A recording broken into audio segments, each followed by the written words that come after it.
திருவாரூர் அரசு தாய் சேய் நல மருத்துவமனைக்குள் புகுந்த மழைநீரால் கர்ப்பிணி பெண்கள் கடும் அவதிக்கு ஆளாகியுள்ளனர்.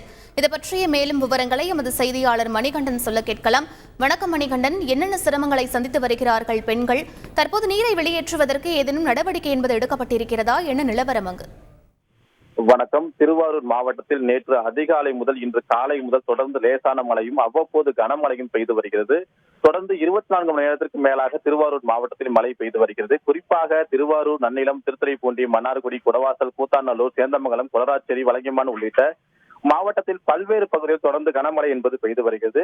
குறிப்பாக நேற்று மாலை முதல் தற்போது வரை மாவட்டத்தின் பல்வேறு பகுதியில் தொடர்ந்து கனமழை பெய்து வருகிறது. இதன் காரணமாக திருவாரூர் மாவட்டத்தில் இன்று பள்ளி கல்லூரிக்கு விடுமுறை மாவட்ட ஆட்சியர் அளித்துள்ளார். இந்த நிலையில் கடந்த 24 மணி நேரத்தில் அதிகபட்சமாக திருவாரூரில் 21 சென்டிமீட்டர் மழை அளவும், நன்னிலத்தில் 16 சென்டிமீட்டர் மழை அளவும், குடவாசலில் 13 சென்டிமீட்டர் மழை அளவும் ஆக மொத்தம் 91 சென்டிமீட்டர் மழை அளவுக்கு பதிவாகியுள்ளது குறிப்பிடத்தக்கது. இந்த நிலையில் திருவாரூர் நகரத்திற்கு உட்பட்ட விஜயபுரம் பகுதியில் அரசு தாய் சேய் மருத்துவமனை உள்ளது. நேற்று காலை முதல் தொடர்ந்து பெய்து வரும் கனமழை காரணமாக மழைநீர் மருத்துவமனைக்குள் வந்து கர்ப்பிணி பெண்கள் அவதிக்குள்ளாகியுள்ளனர். மேலும் கை குழந்தைகளுடன் வாசலில் அமர்ந்து உள்ளனர். மழைநீர் முழுவதுமாக மருத்துவமனைக்குள் புகுந்துள்ளதால் மின்சாரம் துண்டிக்கப்பட்டுள்ளது. அதே போல திருவாரூர் ரயில்வே கீழ்ப்பாலம் முழுவதும் நீரால் மூழ்கி உள்ளது என்பது குறிப்பிடத்தக்கது. விவரங்களுக்கு நன்றி மணிகண்டன். செய்திகளை உடனுக்குடன் தெரிந்து கொள்ள உடனே சப்ஸ்கிரைப் பண்ணுங்க.